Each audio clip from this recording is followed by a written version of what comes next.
Hello hello friends, welcome back. How are you all? Hope सभी जन ठीक होंगे। फ्रेंड्स, ये क्वेश्चन बहुत बहुत ज़्यादा पूछा जाता है मुझसे सेशन में। और बिलीव मी, ये सबका क्वेश्चन होता है। सभी का यही क्वेश्चन होता है।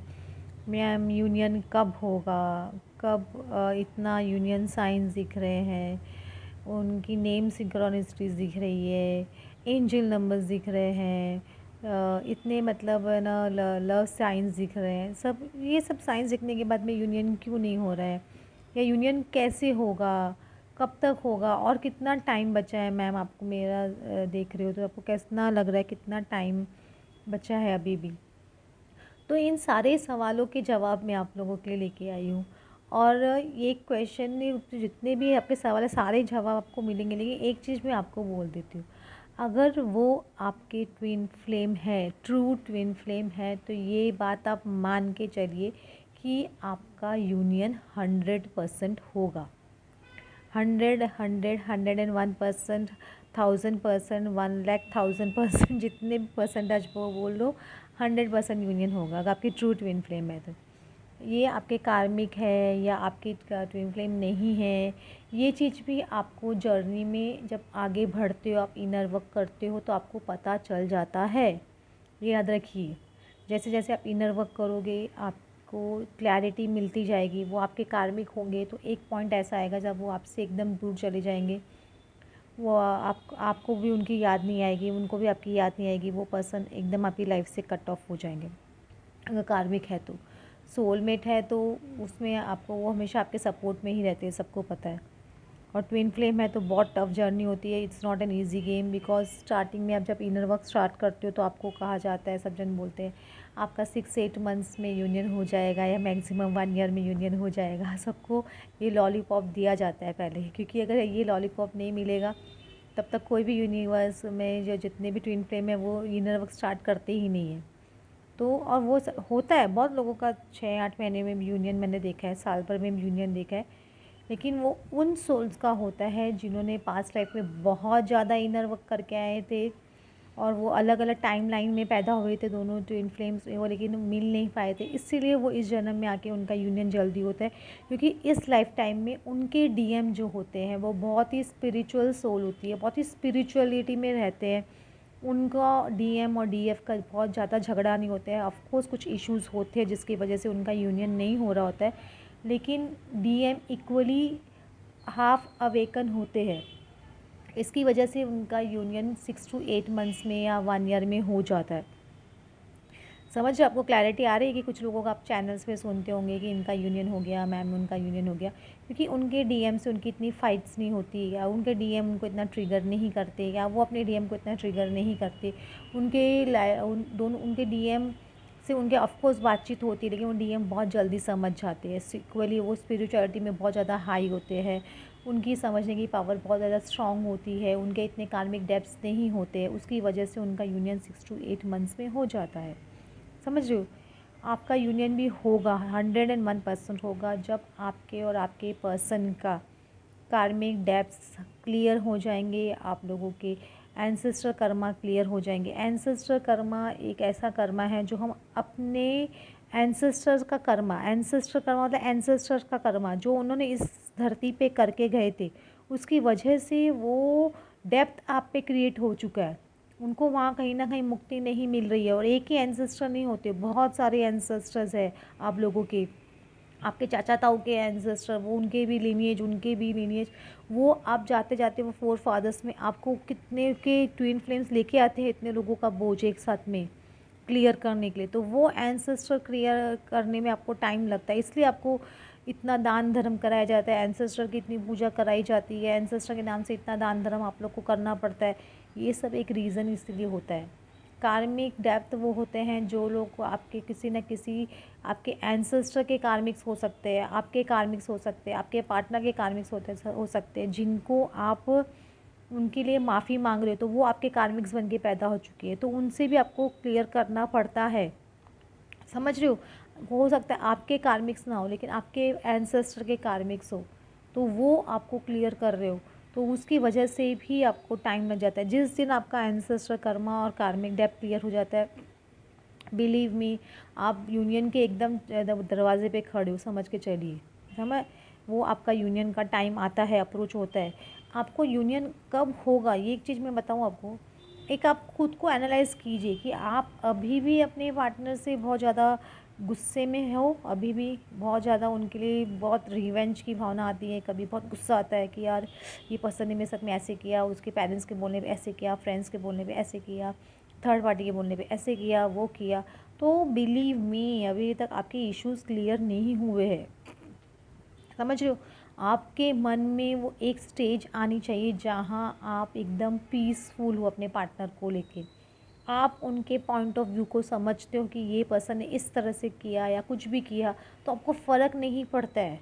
फ़र्क नहीं पड़ता है, आपको लगता है फ़र्क नहीं पड़ता, मतलब जेन्युइनली फ़र्क नहीं पड़ता है। एक हम एक्टिंग कर रहे हैं कि नहीं यार मुझे फ़र्क नहीं पड़ रहा है, मैं कोशिश कर रही हूँ अपने आप को समझाने की, वो एक अलग बात है।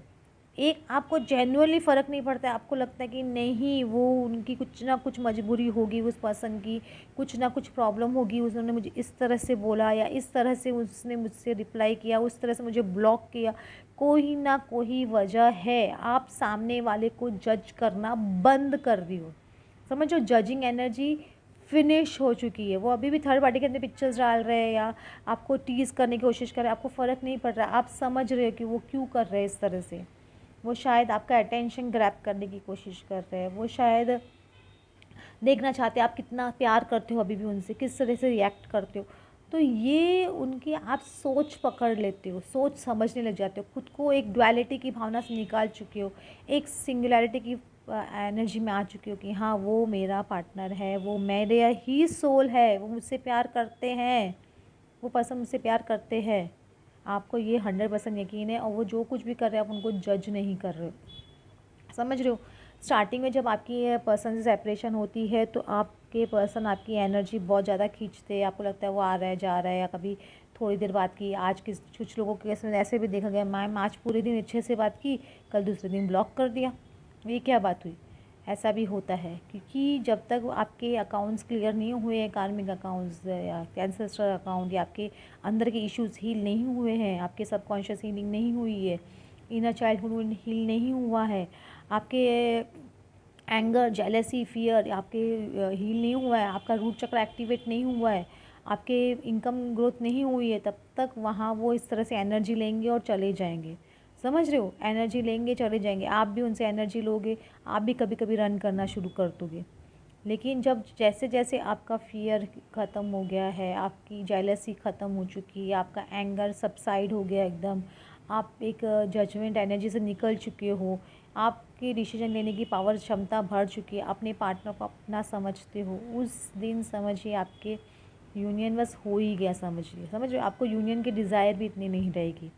इसलिए अब तो अपने पार्टनर को जज करना बंद कर दो फर्स्ट ऑफ ऑल। सेकेंडली, जो अगर ट्रिगर्स आ रहे हैं, ट्रॉवर सिचुएशन आ रही है, तो घबराइए मत, ये आपके अच्छे के लिए होता है, क्योंकि कहीं ना कहीं आप चेंज नहीं हो रहे हो, कहीं ना कहीं वो चेंज नहीं हो रहा है, या वो अपने आप को बदल नहीं रहे, या आप अपने आप को बदल नहीं रहे हो। तो वहाँ टावर मूवमेंट्स आती है, टावर सिचुएशन आती है, और थैंक बोलिए गॉड को कि आपने टावर सिचुएशन क्रिएट की, आपको वो पता चलेगा कि ये कहाँ आपको काम करना है। समझ रहे हो, ये चीज़ इसलिए अगर टावर सिचुएशन आ भी रही है, मतलब पहले टावर सिचुएशन आएगी तो आपको बहुत स्टार्टिंग में बहुत डर लगेगा कि क्या हो रहा है, अब ये रिलेशनशिप हमेशा के लिए ख़त्म, ऐसे वैसे बहुत सारे नेगेटिव थॉट्स आएंगे। लेकिन जैसे जैसे आप इनर वर्क करते हो, आगे बढ़ते हो, अपने इश्यूज़ काफ़ी हील कर चुके हो, तो कभी टावर सिचुएशन आ भी गई वहाँ पे, तो आगे के स्टेजेस पे तो भी आपको लगेगा नहीं इट्स ओके, ये शायद ज़रूरी था इस टाइम पे, शायद मैं ही चेंज इस तरह से बिहेव कर रही थी, या मैं ही ओवर पॉजिटिव हो रही थी, या वो पर्सन इस तरह से बिहेव करता, शायद गॉड उनको एक ट्रिगर देना चाहता था। तो ये सब सिचुएशंस आती है, और आपको यूनियन साइंस बार बार इसलिए दिए जाते हैं, आपको अपने पर्सन की नेम सिंक्रोनासिटी इसलिए होती है ताकि आपको गॉड बता सके कि आप राइट ट्रैक पे हो, आप अपना काम करते रहो, आप ट्विन फ्लेम जर्नी को डाउट मत कीजिए, यूनिवर्स पे डाउट मत कीजिए, अपने पर्सन पे डाउट मत कीजिए। इसलिए आपको ये सब दिखाया जाता है कंटिन्यूस बेसिस पे। समझ रहे हो, तो ये याद रखिए कि आप एक डिवाइन जर्नी पे हो, तो आपके अंदर एक पेशेंस लेवल बहुत हाई होना चाहिए, आपके अंदर एक पीसफुल एनर्जी होना बहुत ज़रूरी है, आपके अंदर नॉन जजिंग एनर्जी होनी चाहिए, सबको आप इक्वली समझो। ऑफ कोर्स जो कार्मिक्स हैं, जो आपको परेशान कर रहे हैं बहुत, उनको आप ठीक नहीं कर सकते या उनको आप चेंज नहीं कर सकते हो, तो आप उनसे अपनी दूरी बना लीजिए एक, समझ रहे हो, ये ड्रामा में इन्वॉल्व होना बंद कर दीजिए। यही आपके लिए सबसे बेस्ट ऑप्शन है। आपने ये सारे इश्यूज़ पे इनर चाइल्डहुड वुंड है, आपकी जो रेसिस्टेंट, आप हर चीज़ को रेसिस्ट कर रहे हो, वो आपकी एनर्जी को चेंज कीजिए। ये सारी चीज़ आपको वर्क करना ज़रूरी है, क्योंकि गॉड आपको एक परफेक्ट ह्यूमन बीइंग बनाना चाहता है। आपकी मैनिफेस्टेशन पावर जब हाई होने लग जाएगी ना, आप इनर वर्क कर रहे हो, आपकी अबंडेंस स्टार्ट हो जाएगी, आपकी इनकम ग्रोथ बहुत स्ट्रांगली हो रही है, आप एक सोल पर्पस कर रहे हो। सोल पर्पस कुछ भी लेवल का हो सकता है। आप क्या किसी एक डॉग को बिस्किट खिला रहे हो, या किसी एक इंसान की छोटी सी मदद भी कर रहे हो, हर एवरीडे बेसिस पे एक इंसान की भी मदद कर रहे हो, तो आपका सोल पर्पस हो सकता है वो। कुछ लोगों का सोल पर्पस अपने पार्टनर से मिलने के बाद में स्टार्ट होता है, कुछ लोगों का यूनियन में आने के बाद में स्टार्ट होता है, कुछ लोगों का सेपरेशन में स्टार्ट हो जाता है। लेकिन कुछ ना कुछ आप सोल लेवल पे कीजिए किसी के लिए, समझ रहे हो, मदद कर रहे हो ना, किसी भी इंसान की या जानवर की, किसी की भी सोल लेवल पे मदद करो, तो वो आपसे गॉड सोल पर्पस करवा रहा है, ये याद रखिए, समझ रहे हो। तो ये सारी चीज़ आपकी एक, बोलते हैं ना, एक गॉड आपको एक परफेक्ट, आपके सारी चीज़ें मसाले डाले जाते हैं ना उसके अंदर बनाने के लिए, वैसे सारी चीज़ें आपको बनाने के लिए गॉड एकदम परफेक्ट पर्सन बना रहा है। और आपको खुद को एक, खुद पे बहुत गर्व महसूस होगा कि आप एक किस over dependency, over crying person, या ओवर ना हमेशा चीज़ों में वो ना हाथ चपाओ छोड़ देना और घबरा जाना, वो एनर्जी से आप निकल के कम्प्लीटली एक इंडिपेंडेंट सोल हो चुके हो, जो किसी पे भी डिपेंडेंट नहीं है। आपको पता है ये दुनिया में आप क्यों आए हो, आप ये दुनिया में एक पर्पस करने के लिए आए हो, आपको इस दुनिया से ये पर्पस करके आपको जाना है। आपको मतलब सब चीज़ों को आप प्रैक्टिकली भी देख सकते हो, बहुत अच्छे से समझ सकते हो, वो लेवल तक आपको पहुंचना है, समझ रहे हो। आपको फ़र्क नहीं पड़ेगा कि उसके पास ज़्यादा है या मेरे पास कम है, या मेरे पास ज़्यादा है उसके पास कम है, ये सब चीज़ों से भी आपको फ़र्क पड़ना एकदम बंद हो जाएगा, ये याद रखिए। लेकिन गॉड आपको, आपकी जब प्योरिटी आती है ना, तो डेफिनेटली जब सोना वो बन जाता है ना घस के, तब के सोना बन जाता है, या वो है ना डायमंड है ना, कोल की खान से निकल के जब हीरा बन जाता है ना, उसको भी पॉलिश कर देते हैं, तो उसकी वैल्यू ऑटोमेटिक बढ़ जाती है, तो आपके पास अबंडेंस ऑटोमेटिकली आएगी। अपने आप को घिसिए, अपने आप को तपाइए उस लेवल तक पहुंचने के लिए, समझ रहे हो। तो गॉड को थैंक्स बोलिए, और ग्रैटिट्यूड होना बहुत ज़रूरी है। यूनिवर्स को एवरीडे ग्रैटिट्यूड पे कीजिए, और प्लीज़ एक स्पिरिचुअल ईगो मत लाइए। कुछ लोग बहुत स्पिरिचुअल ईगो में आ जाते हैं कि मैं तो ट्विन सोल हूँ, सामने वाला तो ट्विन सोल है ही नहीं, उसको तो गालियाँ दे रहे हो और खुद ट्विन सोल हो, ऐसे कैसे भाई। ट्विन सोल मतलब वो भी ट्विन सोल ही है ना आपका, तो उसको, अपने पार्टनर को एक तो जज करना बंद कर दो, सेकंड दूसरों लोगों को भी है ना आप जज करना बंद कर दो, अपने पार्टनर को ही नहीं, दूसरों लोगों को भी जज करना बंद कर दो। फर्स्ट ऑफ ऑल ये चीज़ आपको एक स्पिरिचुअल ईगो में माना कि मैं बहुत प्योर सोल हूँ, मैं हायर सोल हूँ, ये भी मैंने बहुत लोगों में देखा है।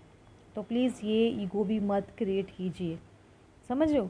तो आपको गॉड आपको डायरेक्शंस दे रहे हैं, वो डायरेक्शंस को फॉलो कीजिए, और सबसे इम्पॉर्टेंट अपने हार्ट को फॉलो कीजिए, कि वहाँ प्योरिटी जैसे जैसे आती जाएगी, वैसे वैसे रास्ता बहुत क्लियर दिखाई देगा। Okay friends, thanks for listening.